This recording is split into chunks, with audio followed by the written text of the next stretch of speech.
Hello, welcome to the Beards and Bitcoins podcast. Today we have HEX founder Richard Hart on the show.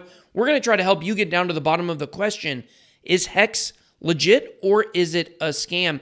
We're going to let you guys hear directly from Richard and you guys let us know what you think.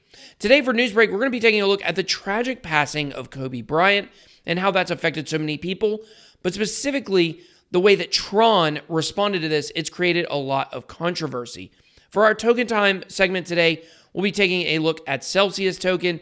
And then for manspreading, we're going to answer the question that everyone wants to know right now, which is who is going to win the Super Bowl? You guys don't forget to follow us on Twitter at Beards Bitcoins. Also, make sure to subscribe to our email letter list on beardsandbitcoins.com so we can send you guys a free guide for the 21 best Bitcoin practices. All right. Let's get to the episode.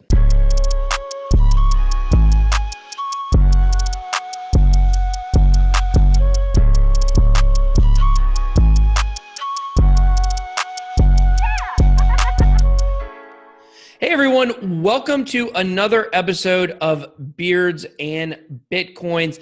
Today we got a very special interview for you guys. We have Richard Hart on a little bit later in the show. Very excited about that interview. He definitely had some very interesting things to say that you guys are going to want to check out. So make sure you stay tuned for that. And definitely very good to have him on. And he agreed to re-record. If you guys didn't listen to last week's episode where I got roasted, I messed the interview up, some technical errors, but he agreed to come back on. So Justin, it has been such a busy couple of days here. It absolutely has, man. It's been a busy couple days. It's been a sad couple days with the tragedy that happened to Kobe, his daughter, and the other families on board of the helicopter. With that, I wish the whole Los Angeles community condolences, and anybody that's into the sports world. It's been a tough 24 hours, but with the bad comes the good. We got the Super Bowl coming up. So some positivity, which we're going to be talking about in the segment Manspreading. So we'll be taking that show and making our picks. So stay tuned for that, and we can talk Kobe. Yeah, I mean, we were talking before we went on air. I mean, the only two tragedies I can really think that even compare to this one would be when Princess Diana died, and of course, I'm from when I've been alive since 1982. When Princess Diana died, and then maybe when Dale Earnhardt died, and he died at the very top of his sport. And this is something absolutely unprecedented. People don't know how to feel. I know me personally, like I'm wearing my Lakers hat today. I got my LeBron Lakers shirt on. I'm actually too fat for my Kobe stuff now, but I am on keto, so maybe I will be able to get back in it. Probably buy a new Kobe jersey here soon. But I was sobbing yesterday. I mean, I was absolutely devastated. Like Kobe was my favorite athlete of all time, and it's really not even close. So what were kind of some of your thoughts from this terrible tragedy? It was crazy. Yesterday, I was sitting I was in a tattoo parlor getting a tattoo yesterday, which it's ironic that the theme of my tattoo was Dia de los Muertos, which is Day of the Dead. And that's how you honor people who have passed from this earth. We call it Mexican Halloween where I'm from. There you go. So while I'm getting this ink done, everybody in the shop kind of erupts like, oh my God, Kobe Bryant just died in a helicopter crash with, it took a while to figure out some of the facts. You were getting the ink while you found out. Yeah. Wow. That's like one of those things, like 50 years down the road, it's like, you remember when Kobe died? It's like, yeah, man, I was sitting in the chair getting inked up. Mm. Yeah. Well, but it was sad. It was, it was sad. A lot of people, here in Austin, Texas, we've had a lot of people transplant from California. So there is a pretty big community here, that respects Kobe, that respects the Lakers and the organization. And, it's been a tough day for everyone, really. Well, Kobe meant so much to the city of Los Angeles, and everybody knows I'm from Atlanta, and I love Atlanta sports. I'm a huge Falcons fan. The only team outside of Atlanta that I love is the Lakers, and the reason is because when I was a kid, I grew up. I just love Magic Johnson. I mean, I liked his name. I was like 5 or 6, when I first started, knowing what the NBA was, and Magic was really big during that time. And I was just like, man, this guy's name is Magic. That's so cool. I was a little kid, And so I remember when I found out that Magic Johnson had AIDS, like my mom brought me in, sat me down, talked to me, and like she was crying. She was like, oh my gosh, Magic Johnson's going to die. He has AIDS. And it's just so crazy. Like all these years later, like that's what started my love of the Lakers so much and so deep. And now Kobe's dead before Magic. Kobe's dead before Bill Russell. He's dead before so many of these great Lakers, Kareem Abdul-Jabbar. And it's just so sad to see. He won't even get inducted into the Hall of Fame while he's alive. Yeah, I mean, he is set to be inducted into the Hall of Fame this year, isn't that correct? Yeah. I mean, he'll definitely go, and probably like maybe his daughter will make a speech, or some other NBA great will make a speech on his behalf. But it's so sad. It is sad. And speaking of, I know that you wanted to talk a little bit about this, that you have started a petition to update the NBA logo from Jerry West to Kobe. Yeah, and so I came up with this petition idea, and I created this logo, and then after I did it, I saw there was a bunch of people that had kind of, had already done the same thing. But I created a logo for the NBA to change to. The current NBA logo, the man known as the logo in quotations, is Jerry West. And Jerry West was actually one of Kobe's mentors and, another Laker. I think Jerry West was actually maybe the GM when they traded for Kobe on draft night from the Hornets. He was definitely involved in that. I saw him on TV yesterday. He was heartbroken. He'd been crying all day. You could tell by looking at him. So it's one of these things that I thought, like, how can we honor Kobe? And it just made so much sense to change the NBA logo to him shooting a jump shot, shooting a fadeaway. Just all, if you guys haven't seen the NBA logo, most of you have. It basically is red, blue, and it has, a white outline. If you're watching the video, look at BitBoy's hat. Oh, it's right there. Yeah, it's right. It's literally. There you That's go. Jerry West. But it makes sense to have it be Kobe. And if you guys want to see the logo that I created, you guys can visit NBALogoKobe.com. And please sign the petition. I think we've got over 1,000 signatures, and I just put it up like an hour and a half ago, maybe 2 hours ago. So it's going pretty well. And there's some other people that have created one, but mine actually, like, it says NBA. It's one you can actually see the NBA using. And to be honest, it doesn't matter if they use the one I create or not. It really doesn't. It's no sweat off my back. And this is not about me trying to do anything other than completely honor Kobe's legacy, because I'm such a huge fan of his and everything he did. And, we all, every single person out there, like, we can all hope and dream that one day when we die, we could have the kind of impact that Kobe's death has had. And I'm sure there will be, as tragic of a situation as it is, there will definitely be something good that comes out of it.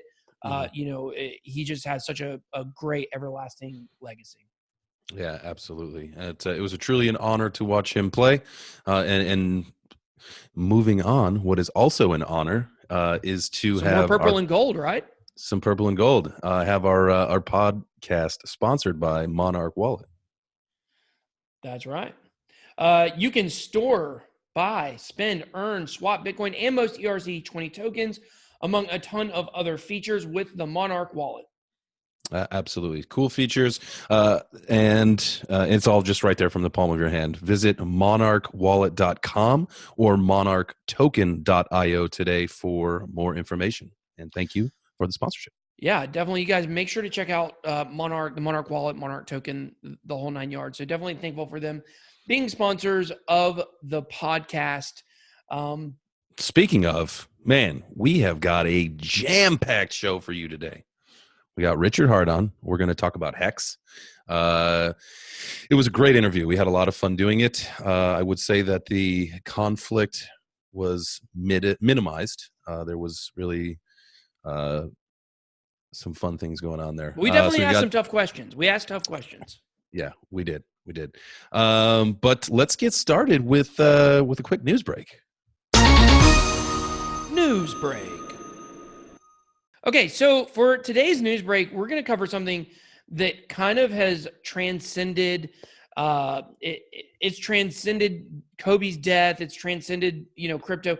What we're looking at is TRON talking about Kobe's death and Justin Sun talking about it, and a lot of people are really upset. So I'm going to read the tweet to you guys. This is directly from the TRON Foundation. Of course, when I say transcending Kobe's death, it doesn't really transcend his death, but in the crypto community, the debate over whether or not this is tacky has, blown up, and it's really crazy.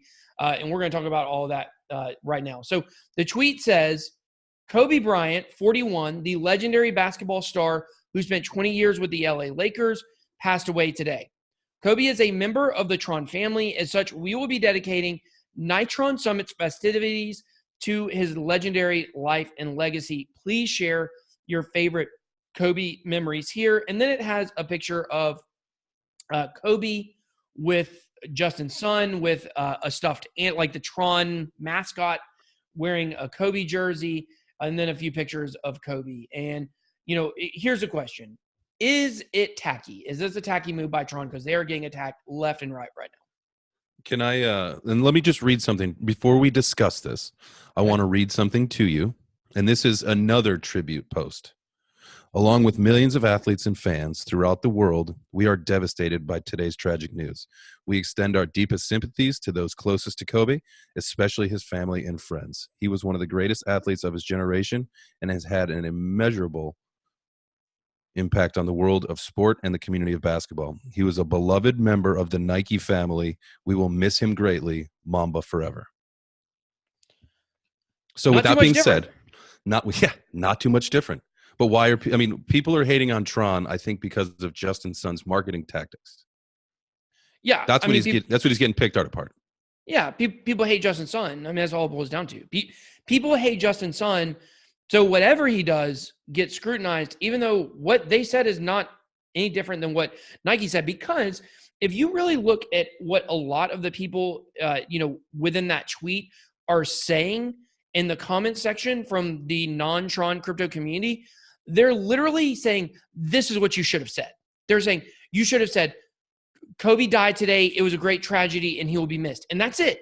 You're not allowed to say anything that he had to do with TRON, even though he did speak at Nitron. I was on the first row. I was actually wearing a Kobe jersey or a Lakers shirt or a Kobe jersey on the front row. There's a huge picture of me there. Or maybe I was actually, now that I'm really thinking, I was wearing a yellow BitBoy shirt, but I was wearing a yellow shirt. Okay. That's the point. It's yellow. Don't worry. Yellow. And the reason I remember is because I look super fat in the picture, like more fat than normal, but I was right there. I was 10 feet away from Kobe, and I was very excited to see him speak, and, very thrilled that I ended up getting a ticket and being able to go to that and experience that and be that close to him. That's the last time I would have ever seen him in person, and things like that. He was there. Like, Justin's son grew up in China. He is a Kobe fan. Like, you guys, I think people think like, oh, he's from China. They don't care about basketball. He's over here and trying to market and do this. NBA fans are much more rabid in China than they are in the United States. Well, 100%. Yeah. 100%. There's no way that he grew up without it. If he's a basketball fan, there's no way he grew up not idolizing Kobe. Every basketball fan did. Yeah. It's just funny how, people will be all up in arms about one person's response, but it's totally okay for another respond in the same exact way, like what we were talking about.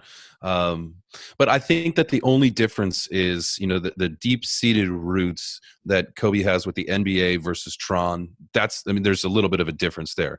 I understand that, with Justin's son and Kobe being his kind of childhood or, younger self mentor, or not mentor, that's not the right word, idol for his, sports figures and stuff like that. I get that. But I just think, as far as corporations go, the only difference is that Kobe played for the NBA. He didn't play for TRON. Oh, he did speak. Nike. Yes, I'm sorry. Nike paid him for a service. So did TRON. Touche then. Nike paid him for a service. That's all it. You think he loved Nike because Nike NBA, cool, I want to take part. No, they paid him money. All of these places pay money. That's what they do. There's no difference. Now, was there a much longer standing relationship? Yes, absolutely. You know what that means? They made much more money on him. So in my opinion, for people to just trash them, here are the people that I want to say screw you to today. The people that on the day of his death said, oh, he was a rapist anyways.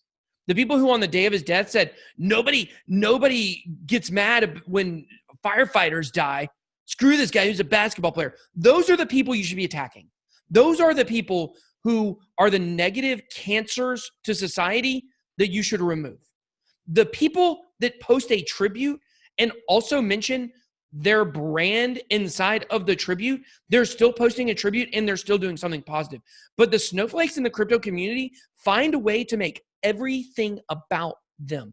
Every person that posted something about TRON and Kobe, it is not about Kobe's legacy being tarnished. It's about them being able to get clicks and get engagement by trashing TRON. And that pisses me off like nothing else. Can we not just say he offered a tribute to Kobe? Like, that's an honorable thing. He didn't say anything negative. That's not the cancerous thing in this world. The cancerous thing is people that 10 minutes after his death are on TikTok making videos joking about him dying. That's those kind of people really have no place in this society. I mean, the people that, like you said, that, he may have had some questionable things. Everybody has had questionable things in their past. Everyone. I don't care who you are. Everyone has. And you know what? If you were, on your deathbed or at your funeral, you had people talking shit like that to you, like you said, go pound sand. Yeah. I mean, this is not the time to be doing that.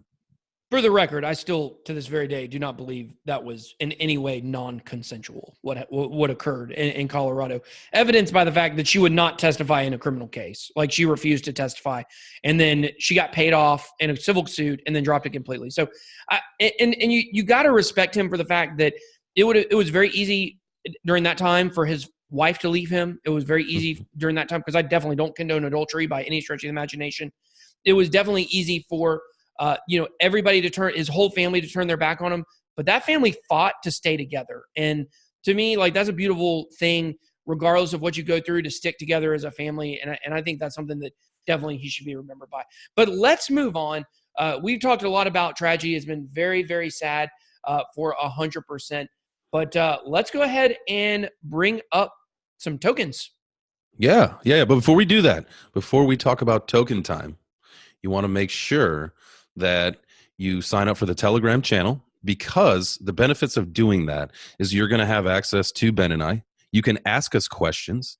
You can, if you're involved in a project, you can get on the list to be a project that we talk about during token time. So we'll have a link in the description of the show, in the show notes, as well as we'll post it online. So if you want to join the Telegram channel, please do. You're more than welcome to, and we look forward to speaking with you. That's right. But now it's token time. Token time. And just a reminder, guys, just piggyback on what Justin said. The link is t.me/beards and bitcoins if you guys want to just join from listening to the episode. So let's talk tokens. Let's talk about what we are going to go in depth with today, which is Celsius. Ooh, Celsius. We love the Celsius network. We love the people at the Celsius network, and we love the features of the Celsius network that we have seen so far. Right? Yeah, absolutely. And, Celsius is, people know it as a lending platform. And it's so funny because a couple of years ago, lending platforms were all the rage, but yet they were also like very sketchy. And then Celsius comes out with this really legitimate lending platform. I think everyone that knows Celsius would agree that is definitely a project that people respect. But I don't think a lot of people know they have their own token. No, judging by the volume, I would agree with you that people don't understand that they have the token. I mean, if you look at CoinGecko.com, I mean, it's right now the market cap's about 45 million with a 24-hour trading volume. Yeah, pocket change 24-hour trading volume is just a little under 27,500. So, I mean, this is, in my opinion, something to take a look at. Because I think under custody they have was it $2 billion the last time we talked about this? Yeah.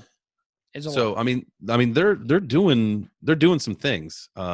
We look forward to watching this project advance and take on some new things, and talking with Alex. I mean, we've talked to Leah. She was awesome. We also had an interview when we were at Bitcoin 2019 with Liz. Yeah, absolutely. Shout out to them both. And we found them to both be very personable and very, much believe in what Celsius is doing. And they're definitely people that, you can tell like aren't just there for a job, and that, they have very close relationships with each other. Alex, I've seen him speak. He's very passionate. Alex Mashinsky. He's also the creator of VoIP, for you guys that didn't know. And I think that it is a very underrated project. And they just came out with some news. And the news is that they are now. What's that? I said, let's hear that news. Let's hear that news. As of February 1st, so starting next week, and this was announced on the 25th, they're going to be offering compound interest on cryptocurrency deposits. And let me just read this one paragraph for you. Compound interest is when the interest earned on a deposit is immediately reinvested so that the money earned from the interest immediately accrues interest. This leads to exponential growth versus non-compound interest, which accrues money in a linear fashion. So you're going to be able to earn a lot more, a lot faster with Celsius. And right now they're offering a 8.1% interest per year on Bitcoin. Is that taxable, do you know? It shouldn't be. The interest, if you removed it, it should be. But if you kept it on there, it should not be. That's not a taxable event. Just having interest earned on it, that's not a transaction. I don't think. Because a taxable event isn't when you buy crypto. It's only when you sell it or when you buy something with it. So actually just did a video on my channel about that this week. But one other thing I wanted to bring up about this, because we're talking about the token and the token being undervalued, in my opinion.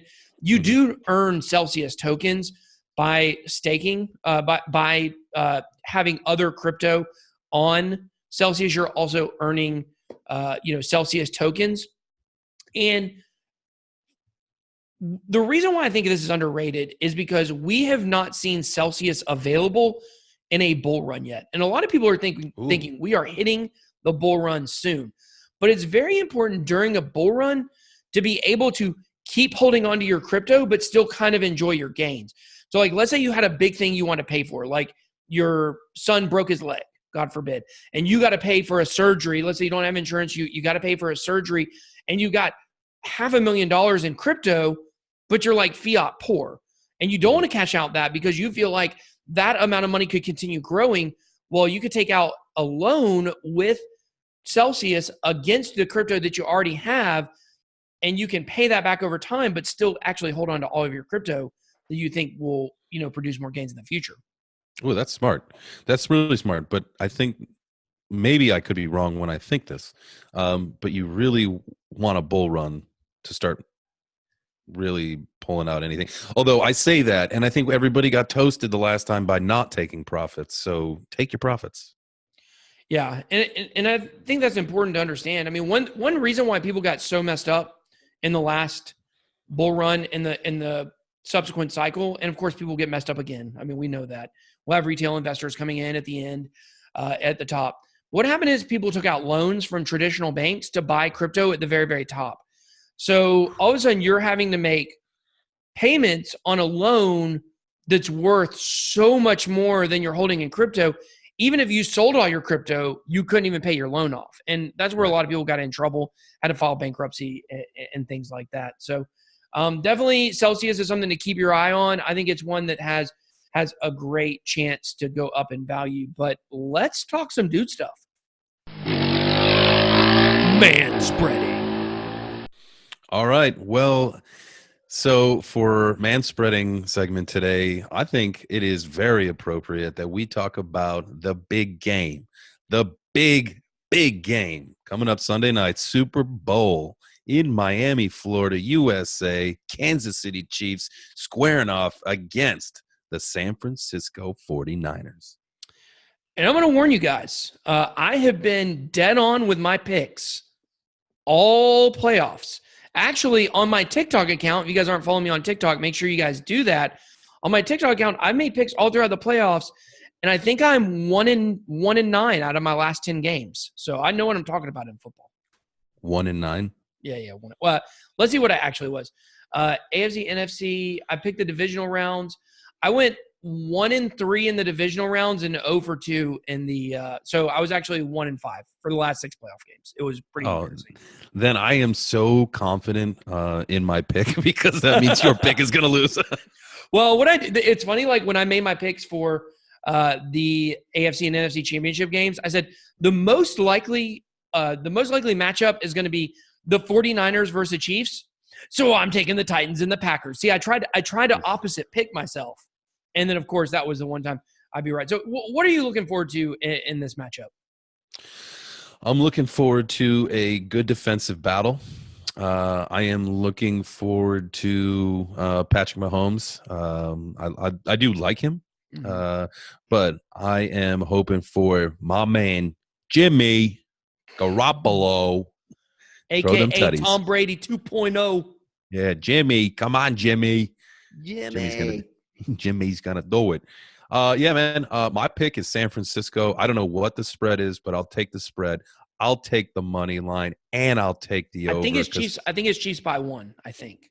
Oh, let me look that up. Let me look up the current odds on that so we get that exactly right. Let's see. And this is, we're a week away from the game, so I assume that these numbers will change as we start. Well, by the time we put this out, we're only going to be a couple of days away. Yep. Once we get the inactives and the actives, although I think at this point in your career, if your team's making the Super Bowl, even if you have a broken leg, you still try, right? Yeah.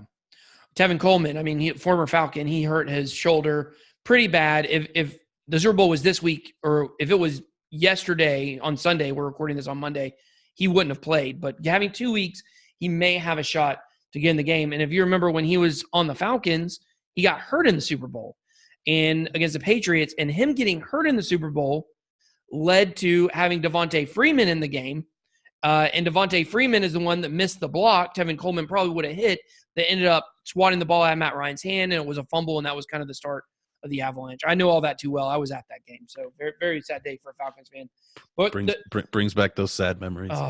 I've been doing a series on TikTok called "What It's Like to Go to the Super Bowl," and just kind of reliving all of it. And going to the Super Bowl is very fun, but going and losing is, especially losing the way we lost, it was not fun. But the current line is Kansas City -1.5, and so I am officially going to take the Kansas City Chiefs in this game. I just think they're way too strong. But we're going to put up a poll this week, and we're going to see what you guys think. If you guys think that the 49ers or the Chiefs are going to win, we'll just put it straight up, not necessarily with the gambling odds. But I will take the 1.5. I think it'll probably be a 3-point game to a 7-point game. But here's the thing. Traditionally in Super Bowls, the team with the better defense wins. It doesn't happen every time, but usually the team with the better defense wins. And however, the games are also usually more high scoring than an average game, which is very interesting. Maybe just because there's so much on the line. What's the over-under? The over-under is 50. Let's see. Well, I'll have to look. It was 54 or 56. Let me see. I would take the over on that all day. I have to click on it to see the total. Total right now is 54, and you can get it at 54 on a lot of sites, but it's also at 54.5. I would take the over. 100%. Yeah. The way I envision this game is I envision the Chiefs, who have gotten off to a slow start the last couple of weeks. I envision the Chiefs getting up to maybe a 10 to 14-point lead pretty early, and then the 49ers having to come back and playing catch-up. And I think that they're going to have to get away from their running game, which is what has produced so many lower scores for them. And I think this is probably going to be like a 38 to 31 game, something like that. It's going to be very high score. I would not put this. If the over was like 65, I would take the under. I think it's going to be 65 plus points scored in this game. I think both teams have they have what it takes to score 40 plus points in a game. Yeah. Well, the one thing that worries me about my pick, is the fact that I picked it and I've done terrible lately. But because I'm going to win. Other than that, the thing that has worried me a little bit about my pick is I feel like I've seen this movie before, where you have a team that is such an offensive juggernaut going into the Super Bowl, and you feel like, oh, this team's unstoppable. They're going to win for sure. We can look back at the year the Patriots lost to the Giants the first year when they were undefeated, back in I think 2007, maybe 2008. Where they just looked undefeatable. Like they were scoring so many points. They had Randy Moss, and then they ended up losing, and it was a low-scoring game. also look back at the Broncos and Seahawks Super Bowl, which this reminds me a lot of. The Broncos were by far the number one offensive team, totally unstoppable. This was before Peyton Manning had started falling off. He had had the all-time, touchdowns and a season record, everything, and then they just got shut down. So we'll see. But I just feel like Patrick Mahomes is the next Tom Brady. It's impossible to be the next Tom Brady for real because I don't know if you saw I have a tiny hand in my hand. But anyways, my wife got me these tiny hands for Christmas. But anyways, I think Patrick Mahomes is going to be the best player in the NFL for a long time. So we'll see. People thought about Aaron Rodgers, and he only went to one Super Bowl so far. So he was consistent. He just couldn't quite make it out the NFC. That's right. So Jay Chains is taking the 49ers, and BitBoy is taking the Chiefs. I'm ride or die with them right now. So, all right, guys. Well, we're going to get into our interview with Richard Hart, but definitely want to mention to you guys to make sure if you want big names on the podcast, if you want to listen to interviews, if you want to hear us talk about dude stuff, you want to be part of our community, make sure that you guys subscribe to our podcast. Beards and Bitcoins. You're listening to it, so you should know the name, but you might be a first-time listener. And also, the best way to support the podcast, if you are a fan of our show or you like what you hear, is to head on over to your logo platform, whether it's iTunes or Spotify or wherever you may be listening, and make sure to drop us a review. Those are extremely valuable for us here on the podcast. So we will love you forever. We will love you forever. So without further ado, let's get to the interview with Richard Hart.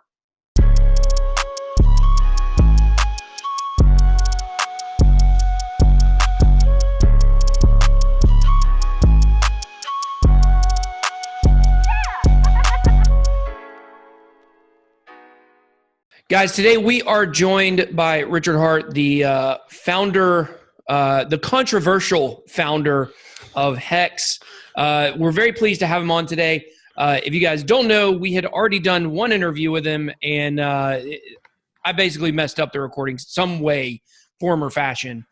So we're very thankful to have him come back on the show and very glad that he agreed to come back on. So, Richard, how are you doing today? Tired as hell, but I'm going to make it a good show anyway.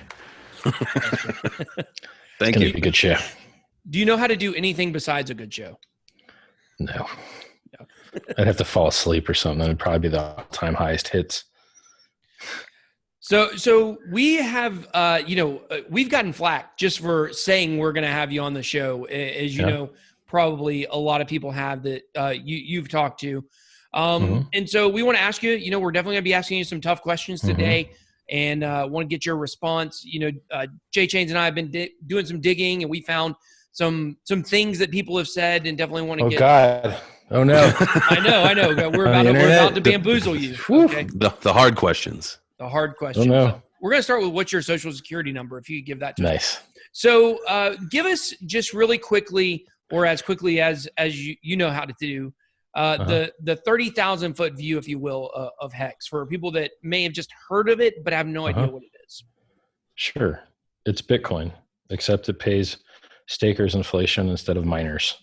And it's more secure because the consensus code is locked in a contract that can't be changed. And the fees are lower and the throughput's higher and it's got more audits. And the substrate it runs on, which is Ethereum, has a bug bounty program and more developers. And it has decentralized finance. So if you're in Bitcoin and you want to sell your Bitcoin for something else, you have to get screwed and send your coins to a centralized exchange. They get hacked, they lose your coins, and then you can beg and plead, please let me get my money back. Can I take some pictures of myself with my camera? Can I send you some selfies? Can I get my money back? Right? Now that's all over. You don't need to do any of that anymore. So if you want to swap your HEX for Ethereum, instantly, trustlessly, no counterparty risk, no AML, no KYC, no sign up. It's on the blockchain. The code that does the exchanging is on the blockchain. We've replaced exchanges. We've replaced miners for the most part. We still use them. They still get transaction fees, but like the amount, they don't get inflation in HEX, right? So no miner out there is earning HEX, dumping the price like they do Bitcoin every day to the tune of $500,000 an hour. So it's everything that I saw as the world's top 10 leading proponents of Bitcoin on stage saying nice things about it, which I still do. I improved it and made it better, and it's complete and it's done. It's awesome. It's working now. And over $1.4 billion of Bitcoin has claimed their free HEX, and over $8 million of Ethereum has been transformed into HEX on only 52 days. So it's going awesome. So what? Go ahead, Justin.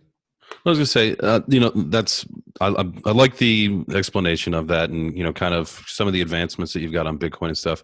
In one of the articles that I was reading, and this is an article that you're reading and seeing everywhere. It's being dubbed as a Ponzi scheme, a scam, not connected, but to the likes of BitConnect. Your website, it says that it's designed for 10,000x returns. I mean, that would fail the Howey test. I think the last time that we spoke with you, you had said that. You don't know shit about the Howey test to make that statement. I know more about it than you. I can educate you if you want. Sure. Yeah, it's very simple. The Howey test states that a security is when people give money to a pool with the expectation of profit solely from the work of others. In HEX, only you can mint your own coins. No one else in the world, only you. When you free claim your HEX, you mint your own HEX. You mine them from scratch. They never existed before you invented them. You're doing all the work. When you stake your HEX, you burn your coins. And then when you end stake, you actually mint new coins and a reward. You do all that, and no one else in the world could possibly do it for you because you're the only person in the world that has your private keys that you generated. So they put the word solely in Howey because who does the work matters a lot. If you're the one doing all the work, maybe you've got a job, or maybe you've got a business opportunity. Maybe you've got a lot of different things, but what you don't have is security. And then over time, they've tried to water down Howey and weaken it and break that word solely. And they say, oh, well, now it's a division of labor. Okay, cool. It's a division of labor. You're doing it all. No one else is doing any work for you. You're doing everything. So it ain't a security, just from that perspective. But then we go farther. We say, okay, you also have to have expectations of profit from the work of others. And so we make sure you have no expectations by saying you must have no expectations. So do you know what the people that transform their Ethereum into HEX have been promised? Nothing. Absolutely nothing. But a bunch of idiots that have never actually participated in the ecosystem or been in the chat rooms or watched the videos or read the website think, oh my God, it's an ICO. They're being promised things. No, we're the opposite of an ICO. We're fully complete and finished now and working awesome now. There's no hope. There's no dreams. There's no entrepreneurial effort. There's no managerial effort. It already works. And it's already awesome. And it's already distributed. And you could use it through Etherscan. You could use it through another HEX. You could use it through hardhex.xyz. You could use it a bunch of different ways. It's just code sitting on the blockchain inert. People have to run it for the network to exist. So when you run it, you're the network. So as far as the Howey test goes, people make this mistake all the time. They think that making claims to profit somehow triggers Howey. It doesn't. Houses go up in value. Are they securities? Ferraris go up in value. Are they securities? Baseball cards go up in value. Are they securities? Going up in value has no relevance to the Howey test. Who causes it to go up in value? And under what pretense is the entire rubric that securities law exists under? Well, we've certainly seen people in the crypto space, founders, CEOs, try to argue in roundabout ways that their project isn't a security. And then we've also seen the SEC come in, like in the case of Veritasium, like Reggie Middleton, come in and say, okay, regardless of how you regardless of how you said everything was set up, we're still going to come in and we're going to say, we're going to basically, claim false flags on that and say, no, it is a security after all. And that's kind of what happened in that case. I think Reggie Middleton said Veritasium tokens were really more like gift cards than actually like tokens. So yes, but indeed, were they? No, they were not. Right. Like they don't, like it doesn't, this is another thing people fuck up. So, and I want to get back to that claim about the 10,000x because that's important as well. It doesn't matter what you call the thing. It matters how the thing actually functions. All right. So if in HEX, is someone else giving you your coins? No. Well, then how can it be a sale when you're inventing them yourself? You, using your own computer and your own random number generator, are creating something that has never existed before. It's not a sale. You invented it. Okay. But even though I'm sending you something of value for it, or sending it to It doesn't matter. the HEX. It doesn't matter. It's still, it doesn't matter whether it's speculative or goes up or down in value. That's in the How I Test. It literally says it doesn't matter whether there's money involved. It matters who does the work. Like you have to read the majority opinion written in the How I Test or all of the subsequent things. It's about who does the work. It's because if it was for a sale of something, well, then what do you got? Consumer protection law. You've got like truth in advertising law. You've got like the laws to protect people that bought something. Those are not securities laws. It's a different set of laws with a different set of law enforcement and regulation. The purview of the SEC is very clear and restricted to things that are guys that you give money to, and then they do some type of work and they give you more money back or promise to. That's what they're concerned with. Now, for some reason, crypto people are fantasizing and dreaming about shoving infinite amounts of extra work onto the plates of the SEC because I guess they wish they were judge, jury, and execution or something. Like they don't have enough on their plate already with all the true, actual, legitimate scamming going on and all the true, actual securities fraud that's going on, that they're trying to make everything else a security too and strain these guys under extra pressure. That's retarded. So I believe what Richard Middleton did was an obvious, they publish things about this, right? Like for instance, is it complete when it's released? Okay, if it's not complete when it's released, well, then maybe people could assume that someone's going to do some work. And maybe that's a security. HEX is complete. It's done. Can't edit it. It's in the blockchain. It's over. It's done. So there's no comparison. A complete project that is nothing in comparison to like non-complete project. They're not the same thing, right? And ICOs where you take people's money with entrepreneurial effort, promise them returns, and go build something, obviously security. HEX is the opposite of that. You get no promises and it's complete already. It's the opposite. Now back to that 10,000X, okay? How much X is Bitcoin up right now? 800,000X over a penny? Ridiculous. Okay, well then it was fucking designed to do that, wasn't it? It was designed to do more than that. It was designed to replace fiat currency. And since it started trading at zero, how much X do you think it was designed to do? Millions of X. And it fucking did it. It did 2 million X in 2017. And since I'm the only guy smart enough to notice that and advertise it like the smart fucker that I am, everyone else cries and whines like a little bitch. Oh my God, he's saying 10,000X. It's impossible. How can he do that? Listen, you stupid fucks. Everything else is up higher. Bitcoin did 2 million X. Ethereum did fucking more X in a shorter time frame. It did 10,000X in 2.5 years, from 15 cents on Kraken to $1,500 fucking dollars. I'm telling you what other cryptocurrencies have already done, and just saying HEX is designed to do better than that. I haven't done X fucking since Ponzi. I was in my 20s, just so everybody knows. Early 20s. That's the last time I did X. No. So my point is, I'm smarter than these fucking idiots that flap their lips. I know more about Howie than they do. I know more about speculation than they do. I know more about the charts than they do. I've designed a better cryptocurrency. I built it while they fucking talk about it. That's the difference. These are a bunch of dumbasses that have never been successful in their entire fucking lives, that don't know anything about the blockchain or software or speculating or building a fucking business. And then they come attack me because I'm improving the world. Every fucking day, new users are on board into HEX. Zero downtime. Awesome. Everything's running fucking great. The only people that have bad things to say about HEX, people who never fucking used it. What about one of the articles? Another thing I wanted to ask you about, and one of the other articles that I was reading, and it cited a HEX developer that actually left the project citing suspicious reasons. And this guy, he had said, the most interesting technical aspects of the projects were they were left off, removed, and instead you guys decided to focus on marketing jargon and empty promises. So purely retarded. Obviously not true. The number of features that HEX has is fucking crazy. Like HEX has a referral program. Amazon has a referral program. Tesla has a referral program. Does Bitcoin have a referral program? Does Ethereum have a referral program? No.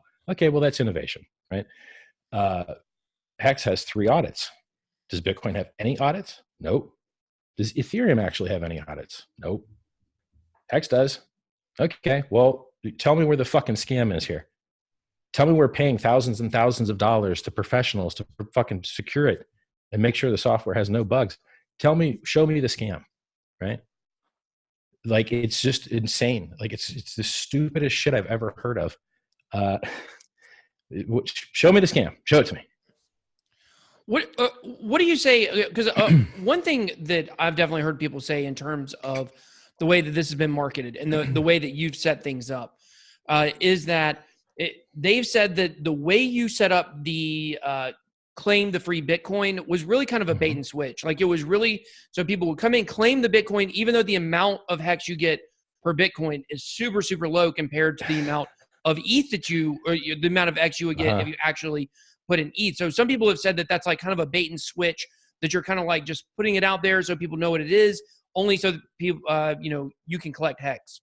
They're all assholes. Collect Ethereum. Yes, all those people are assholes.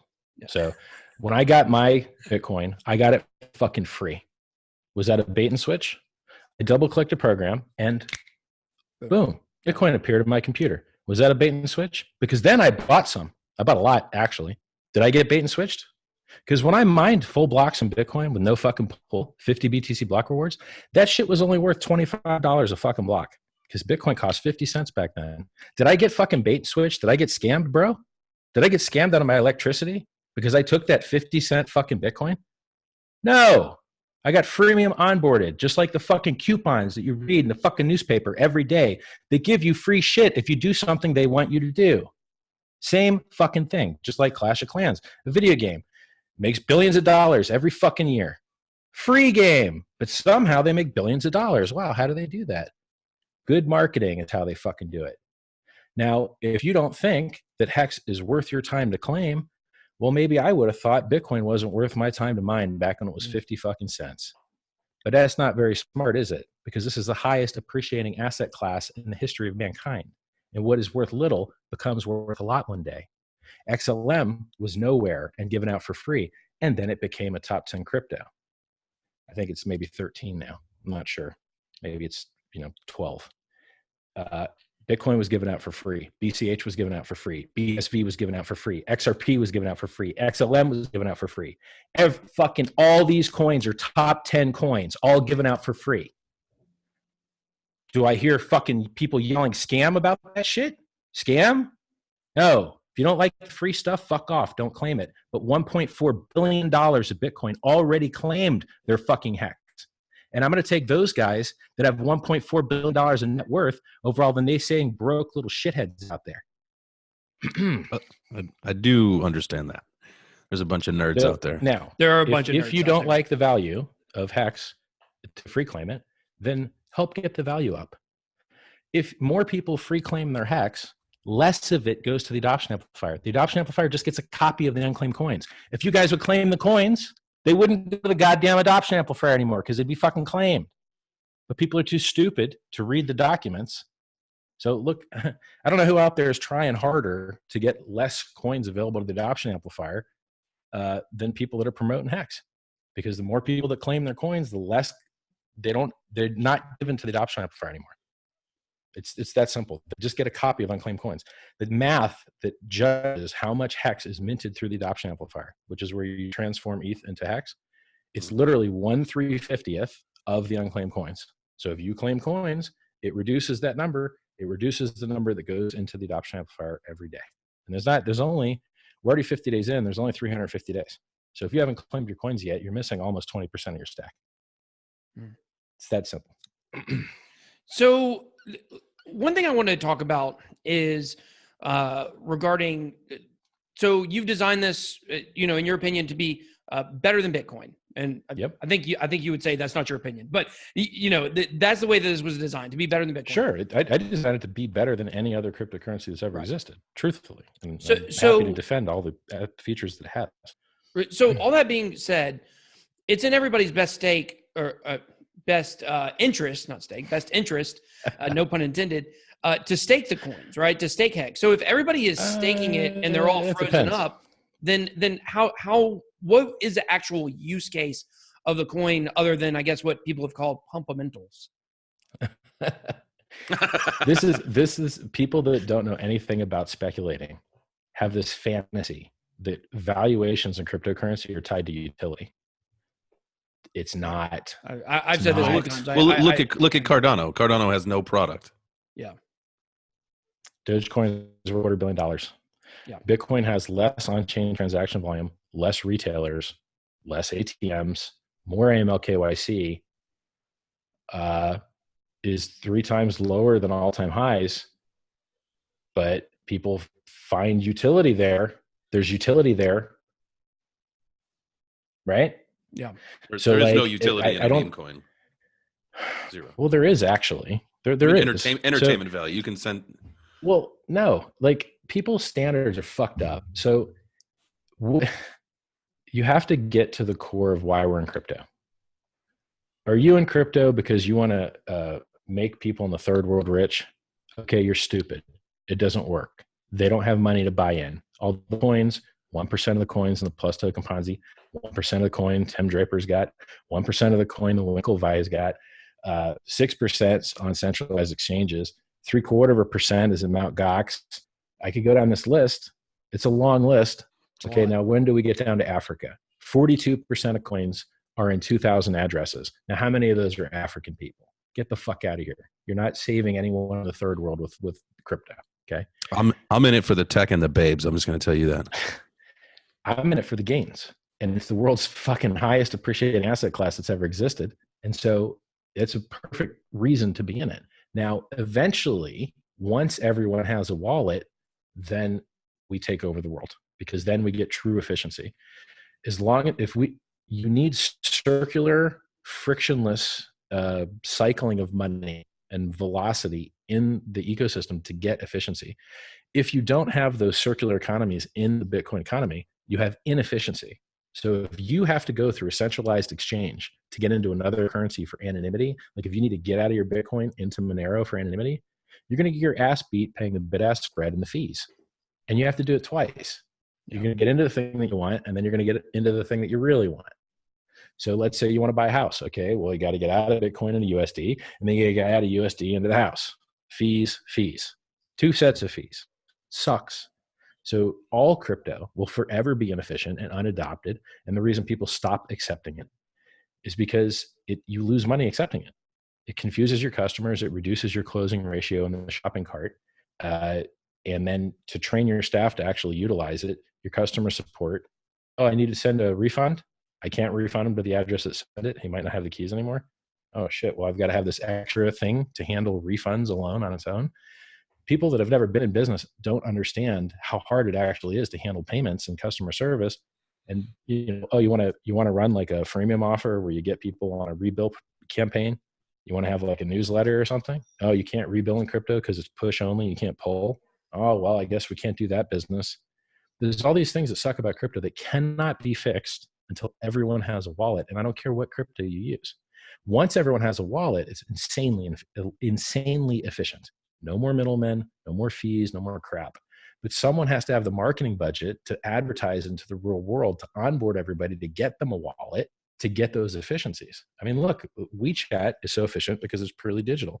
PayPal is so efficient because it's purely digital. For crypto to be truly efficient, we need everybody to have a wallet. And until everyone has a wallet, there won't actually be any utility. You'll have darknet utility, which is maybe 2% of the market cap. You'll have maybe hiding some offshore funds. But as long as it's got to come back out into real money anyway, they're going to tax your ass when it comes up to real money. So it's this concept that you need something beyond just going up in price for crypto to have value is hilarious to me, because nothing in crypto has that, and it never has. One of the things that you said when you spoke about wallets and everybody needs to have an address and a wallet. One of the things we were talking about last week, Ben and I, were the number of Bitcoin addresses with one or more Bitcoin in it at this particular moment is like 750,000, something like that. It's risen 11% in the last 12 months. So we're starting to see this. We're starting to see more and more people with wallets with actual Bitcoin in it, not just your airdroppers and those people. We're not there yet, but we're moving in the right direction, in my opinion. Well, I mean, I'll give you the exact numbers right now. So right now, the number of addresses that have one Bitcoin in them are 2 million. Nope. I'm pretty far from the screen here. Yeah, 2 million. So there's 2 million addresses that have from 0.1 to 1 Bitcoin. And actually, that's 10% of all Bitcoin. That have either a tenth or 1 Bitcoin in it. Yeah. Okay. Well, I mean, it's like 10% of all 740. Bitcoin has that or under.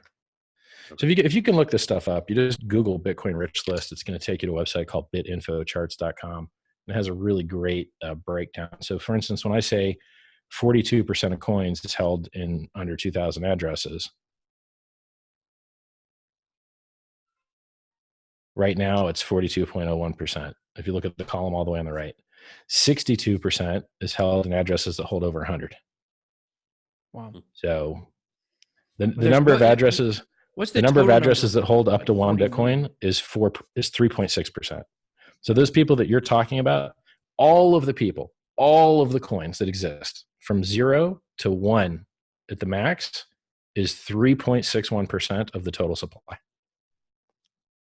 So it sounded good when you quoted it, like, oh, there's 2 million wallets, but it sounds a lot less good when you go like, oh, they actually don't own shit. You know what I mean? Well, I'd said that the people that own 1 or more Bitcoin, not the people that own less than 1.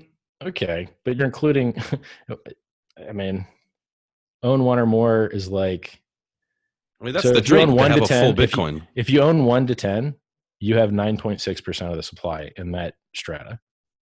If you own 10 to 100, you own 25% of the supply. If you own 100 to 1,000, you own 20%. If you own 1,000 to 10,000, you own 27. If you own 10,000 to 100,000, you own 13. And 100,000 up is 2.65. So Bitcoin rich list, you can look this stuff up. Yeah. So back to HEX. People are angry about HEX because they're idiots and they don't understand it. They don't get it. They think it's a scam because it's advertised like a scam because it talks about gains and appreciation. They're too stupid to understand that people are in crypto for the gains. It's the only reason people buy this crap is because it goes up in price. So the most important feature that any cryptocurrency that's not a stable coin can have is that it appreciates. Maybe you could find some utility for anonymous coin stuff, which the Bitcoin core team just put some pull requests in that hopefully will get adopted and rolled out on the mainnet. I would look forward to that. I think that's bullish price short-term and midterm, and I think it's actually bearish price long-term because you'll unleash a ton of supply that people were afraid to spend. People were afraid to spend their Bitcoin because they know it's trackable. But once they can spend their Bitcoin, it's not trackable. They can go into any other coin they like. They can do a lot of very interesting things, but it doesn't help the buy side, right? It's like, I think that short and midterm, a fork for anonymity, which is what is planned next in Bitcoin, would be awesome. But I think long term, it's actually, well, short long term. Like I think 2 and 3 years out, it's probably bad for price. So you're saying, good. You said that that is a planned thing is for Bitcoin to fork? Yes, they already have. Yeah, Peter Woole a few days ago finished 3 pull requests, which were turned into BIPs, and there's now a BIP for Schnorr signatures, which makes our signatures more efficient. I saw people talking about this. Tapped script and tapped root, which makes everything anonymous. Yeah, I know that like the Litecoin community was they were all wanting Litecoin to institute like Mimblewimble so it could be anonymous, but I don't think it's going to happen because all of a sudden but I mean devs, there's no one working on it. Litecoin has no devs. There's no one doing anything. Well, there's no work being done. I understand that, but theoretically, if it were to happen, I talked to some of the main people at Litecoin, and they said they don't really want to do it because all of a sudden now you get a lot more heat from the U.S. government if your coin's anonymous. It's funny that Charlie Lee tweeted that, then, isn't it? When no one's working on it and no one wants it, maybe he shouldn't have tweeted that. Yeah, that seems a little pumpy dumpy to me. What did he tweet now? Oh, he tweeted, we're doing confidential transactions. Recently? Months ago, a year ago. Oh, yeah. Well, I think he said they were looking into it. Yeah. Nah, he said it more harshly than that.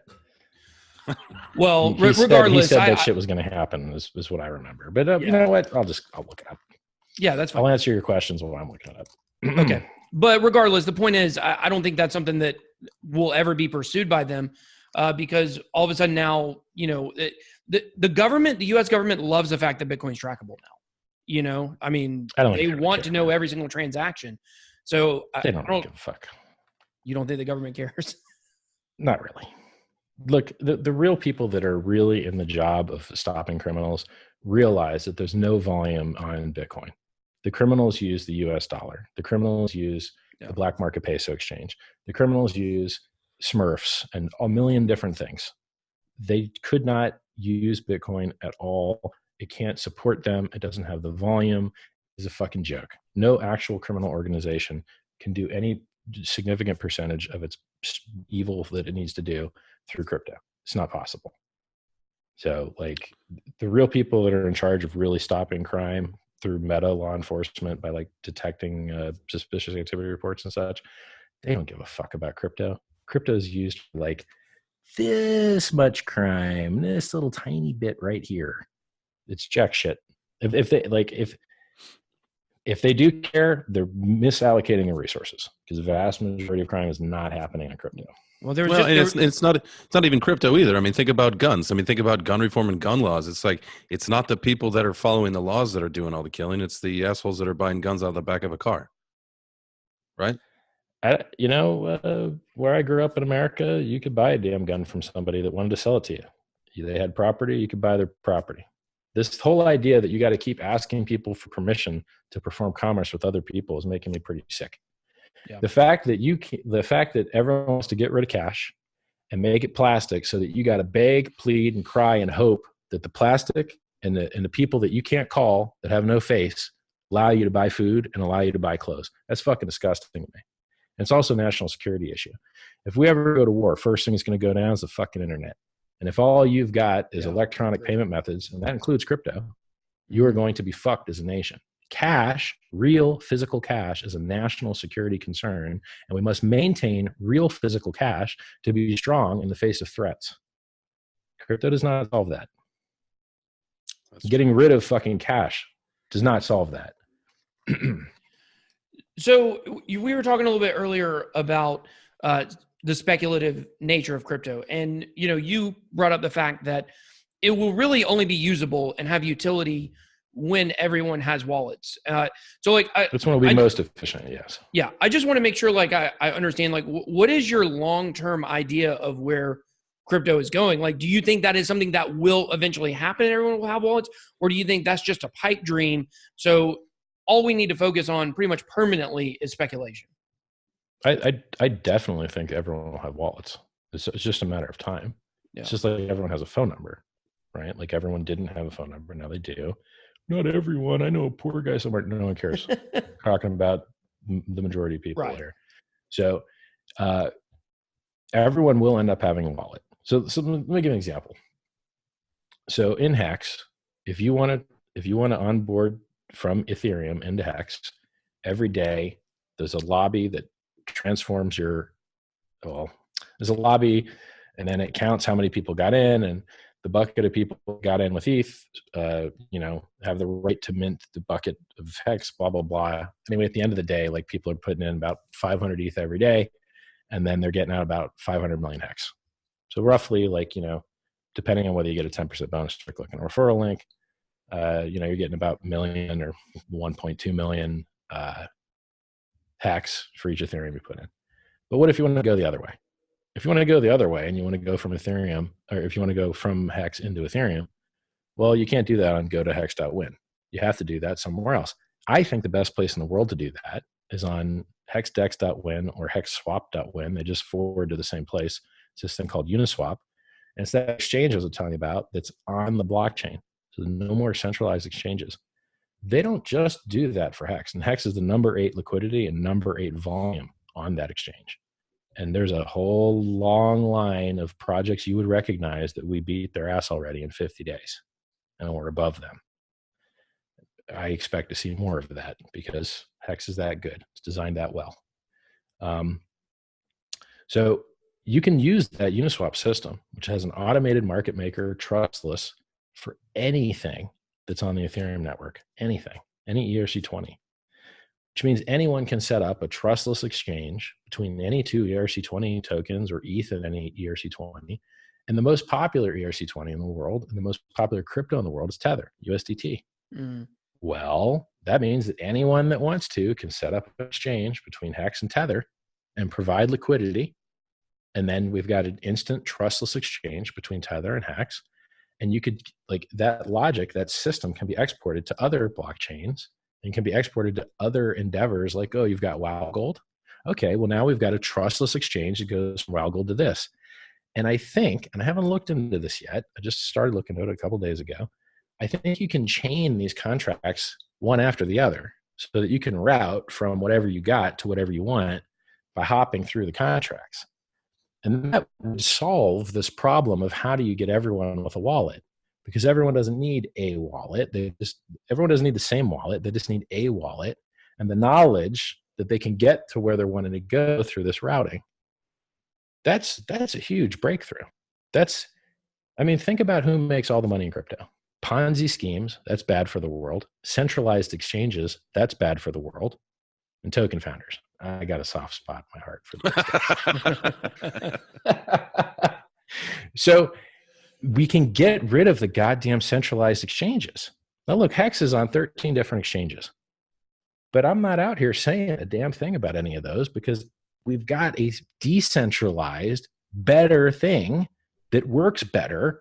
That's, people said Bitcoin's programmable money. Ha, ha, ha. Go ahead, program it. Show me your program. Show me when you program Bitcoin. Do it. I'm ready. Can't program shit. Can't do anything with it. Can't fucking do a single thing with it. Oh, hey, I want to send somebody some money at 10 a.m. Fuck yourself. That's what. You can't do anything, right? In Ethereum, you actually have programmable money. I mean, you could do the sky. Well, okay, it's really limited in what it can do mathematically because you'll run out of gas. Like HEX pushes the absolute limit of what you can do in Ethereum. Like you couldn't really add any features. We had to drop the years from 50 down to 15 on the stake length because of gas limits. We pushed the limit of what that technology can do. And it's enough. It's like, do checks work? Yeah, they work. Do ACH transfers work? Yep. Does Swift work? Yep. Does direct debit work? Yeah.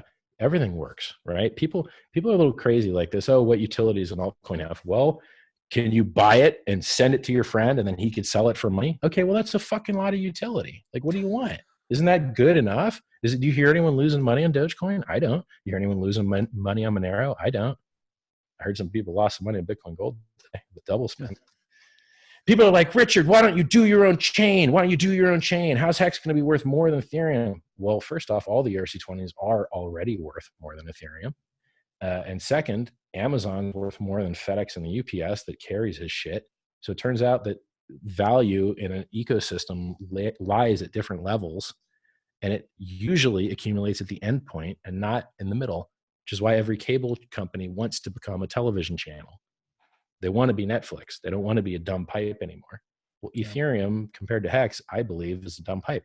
Because if we don't like what's going on there, we can fork and go somewhere else. I like what's going on there. I don't want to fork and go somewhere else. I like the interoperability. I like staying in the same trustless ecosystem.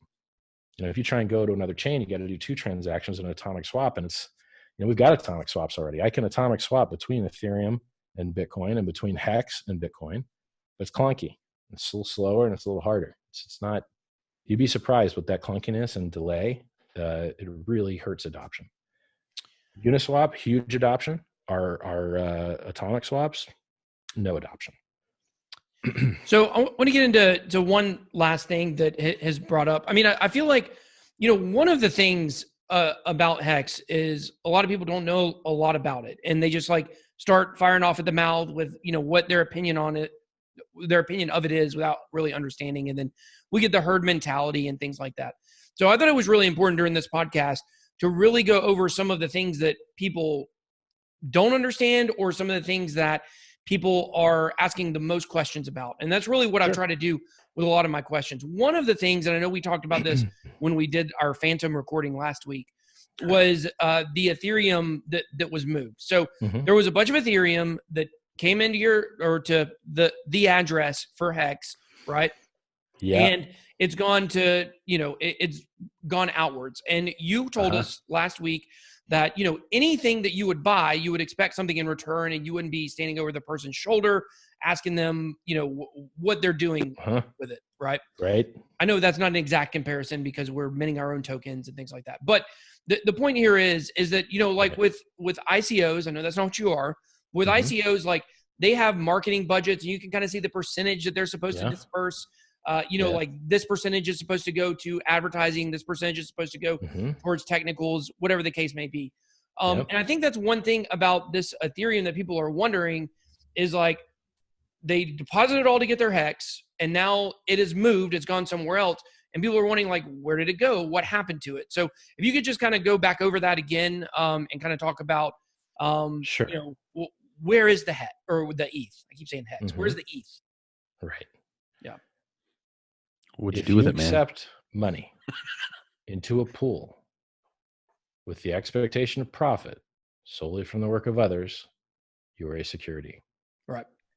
HEX is not a security by doing the hard thing, the honest thing, and giving you no expectations and telling you that whatever Ethereum you send to the contract, you will never receive any benefit from it whatsoever at all. Nothing. Now, let me repeat that to you, because everyone that's in my chat rooms and everyone that appears to actually have participated in the project understands this. But all of the people that have never participated and may never, they seem to get it a problem getting it into their head. So I'm going to try really, really clear to get this into your guys' head and all the listeners' head. When you send Ethereum to the contract, you are never, ever, ever going to receive any benefit whatsoever from doing so, ever. And in the hopes that you really, really, really, truly understand that, you're also not even going to know who you're sending it to try and have expectations of them. Do you get it? Yeah. And I think the way that you explained this the last time was it ain't a security. You go to Best Buy and you buy $1,000 TV. You can't call Best Buy and say, hey, what'd you do with that $1,000 that I paid you? So I do understand what you're saying. But they would just tell you to fuck off. Well, because you should stop counting other people's money, basically. So if this was a security, and by the way, which is just hilarious, if you buy stock in Microsoft, go ask them what they did with your money so that they can tell you to fuck yourself. Okay.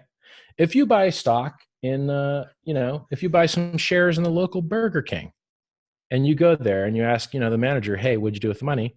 Fuck yourself is the answer. I don't understand where these people get off thinking that they get to look into the books of anyone else in the whole world when they've never had the opportunity to. Even public companies that publish their fucking records don't show you invoices from their fucking suppliers. I don't know what planet these people are on. I guess they're on ICO planet, where the ICO people pretended to show you some invoices for their fucking projects that all went to zero and never got to market. Is that where you guys got this idea that you should start checking for where's the fucking money go? I think like me personally, what I think about that, and Richard, I do understand what you're saying about this particular aspect because I understand it. I just get it, right?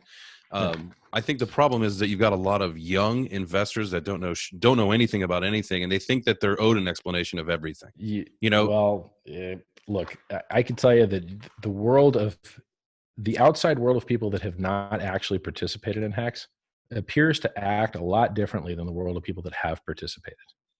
The people that have participated, I'm in the chat and I don't see people going, hey, when are you going to spend the ETH on X? Never happens. Never, ever happens. You must be serving some pretty good Kool-Aid in that Telegram channel.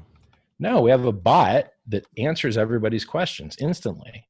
So if you ask, where's the ETH? Someone types !ETH and it goes, here's why you shouldn't ask that. And it's better for the project if no one knows, because we don't want this to be a security. So you must have no expectations. And in the furtherance of that, blah, blah, blah, blah, blah, blah, it has its own chat room. So if you type, if you go to Hex Crypto, t.me/Hex Crypto, and you type !ETH, it's going to tell you that. And then it's going to send you to Hex AA, which is where it has the long pinned list of all the disclaimers and all the videos where I explain this a million times. And it gives you in text, it gives you in video. If you want to argue about the origin address, you go to Hex FUD and read the pinned. We've been doing this for several years now.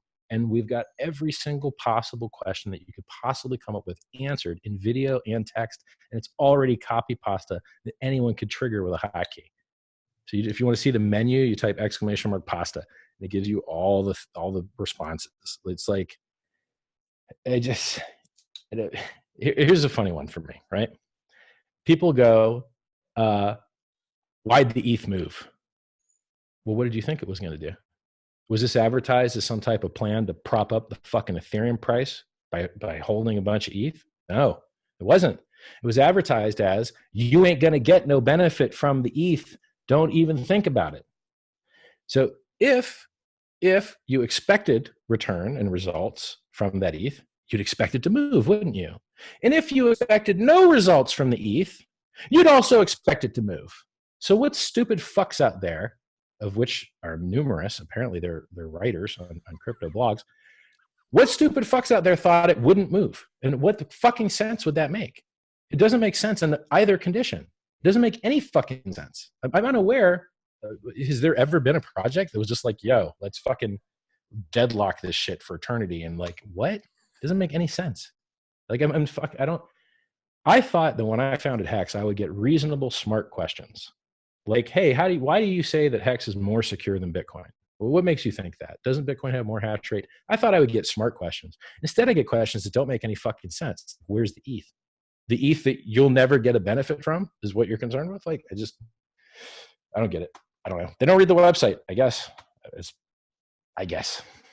Well, I think at the end of the day, I think that it's people's responsibility and idea of what they want to do with their own money. So if people believe in HEX, if they believe in what you're doing, if they read the website and they think it sounds good and they decide that they want to put some of their money towards it, and I would only advocate people putting whatever they can afford to lose in any investment, not just HEX.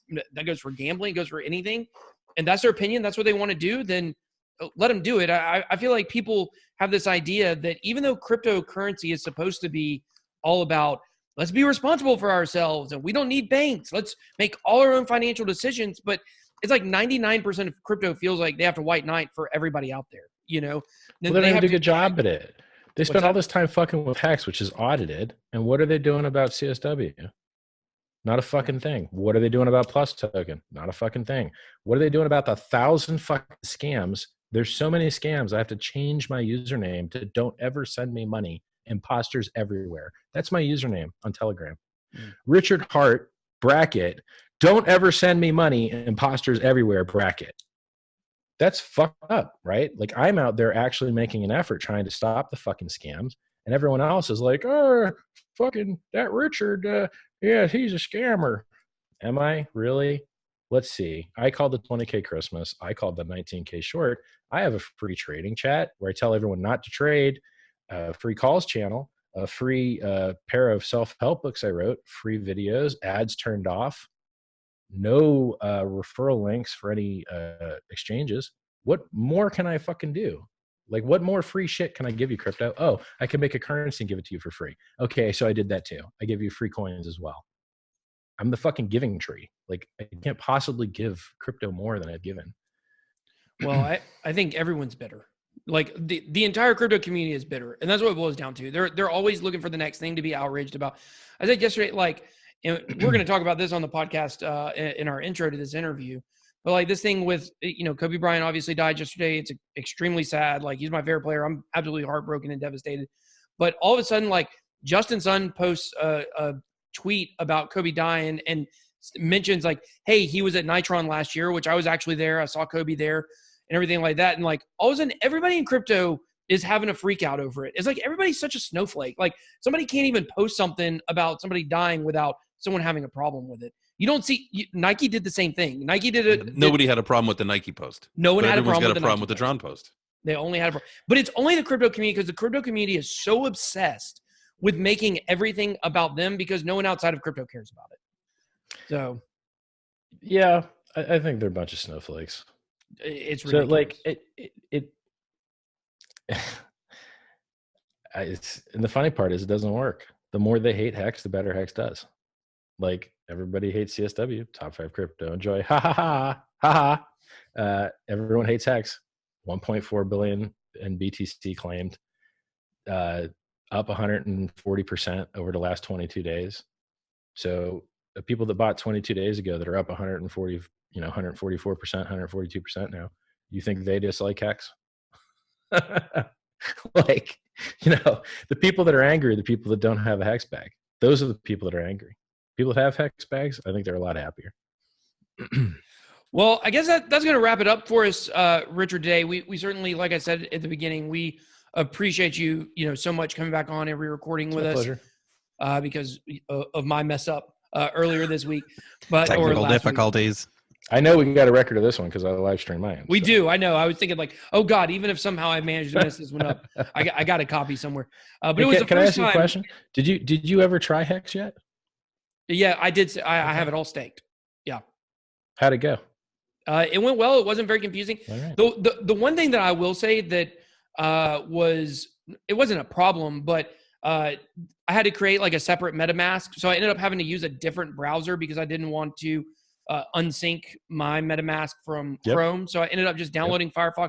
It didn't work on Brave. You can just make an extra install in Chrome. You just make a new user. If you go to Chrome and you click add user, it makes a whole new browser. You can have a whole new MetaMask in it. Wow. And you could have as many MetaMasks as you want, and it's separate cookies and separate everything. So if you're managing like a work identity and a home identity, the Chrome user thing is way better than Firefox's, because Firefox just came out with like a colored browser management thing, and you don't have separate add-ons. The add-ons are shared, which is garbage. Gotcha. So. Well, I did. I still have to check it out. We didn't share that screen share anything. I think if you guys watching, anybody that actually tries HEX will love it. It's really that easy. It just damn works. Yeah.